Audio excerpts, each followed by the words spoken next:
Kisah Sunan Muria adu sakti untuk mendapatkan si cantik Dewi Roroyono.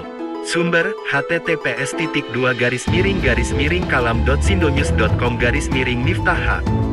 Yusuf Pakti, gadis molek itu bernama Dewi Roroyono. Kini, putri Sunan Ngerang ini sudah menginjak usia 20 tahun. Sang ayah memiliki niat merayakan ulang tahun putrinya itu. Sunan Ngerang bukan orang sembarangan. Beliau adalah guru orang-orang penting pada zamannya. Para muridnya antara lain Sunan Kudus, Sunan Muria, Adipati Pathakwara, Kapa dan adiknya Gentiri. Kisah dan ajaran Wali Sangakarya Lawrence Rashidi menceritakan bahwa Sunan Ngerang adalah seorang ulama yang disegani masyarakat karena ketinggian ilmunya. Beliau tinggal di Juwana. Sunan Ngerang mengundang murid-muridnya untuk syukuran 20 tahun putrinya itu.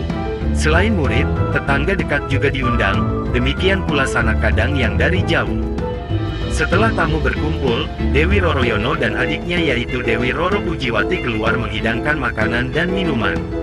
Keduanya adalah dara-dara yang cantik rupawan. Terutama Dewi Roroyono yang berusia 20 tahun, bagaikan bunga yang sedang mekar-mekarnya. Bagi Sunan Kudus dan Sunan Muria yang sudah berbekal ilmu agama dapat menahan pandangan matanya sehingga tidak terseret oleh godaan setan. Tapi seorang murid Sunan Ngerang yang lain yaitu Adipati Pathakwara memandang Dewi Roroyono dengan mata tidak berkedip menikmati kecantikan gadis itu. Sewaktu menjadi cantrik atau murid Sunan Ngerang, yaitu ketika Pathakwara belum menjadi adipati, Roroyono masih kecil, belum nampak benar kecantikannya yang memesona. Sekarang, gadis itu benar-benar membuat Adipati Pathakwara tergila-gila. Sepasang matanya hampir melotot memandangi gadis itu terus-menerus. Karena dibakar birahi yang menyala, Pathakwara tidak bisa menahan dirinya. Dia menggoda Roroyono dengan ucapan-ucapan yang tidak pantas. Lelaki mulai bertindak kurang ajar. Jelas saja Dewi Roroyono merasa malu sekali, lebih-lebih ketika lelaki itu berlaku kurang ajar dengan memegangi bagian-bagian tubuhnya yang tak pantas. Disentuh, si gadis naik pitam, nampan berisi minuman yang dibawanya sengaja ditumpahkan ke pakaian sang adipati. Pathakwara menyumpah-nyumpah, ia naik pitam. Sementara para tamu menertawakan kekonyolannya itu. Hampir saja Dewi Roroyono ditamparnya kalau tidak ingat bahwa gadis itu adalah putri gurunya. Dewi Roroyono memilih lari masuk ke dalam kamarnya. Gadis itu menangis sejadi-jadinya karena dipermalukan oleh Pathakwara. Malam hari tamu-tamu dari dekat sudah pulang ke tempatnya masing-masing. Tamu dari jauh terpaksa menginap di rumah Sunan Ngerang. Mereka yang menginap itu termasuk Pathakwara dan Sunan Muria. Pathakwara memiliki niat tak terpuji. Lelaki yang sudah dibakar nafsunya itu tak dapat memejamkan mata kendati malam telah larut. Pathakwara kemudian bangkit dari tidurnya mengendap-endap ke kamar Dewi Roroyono.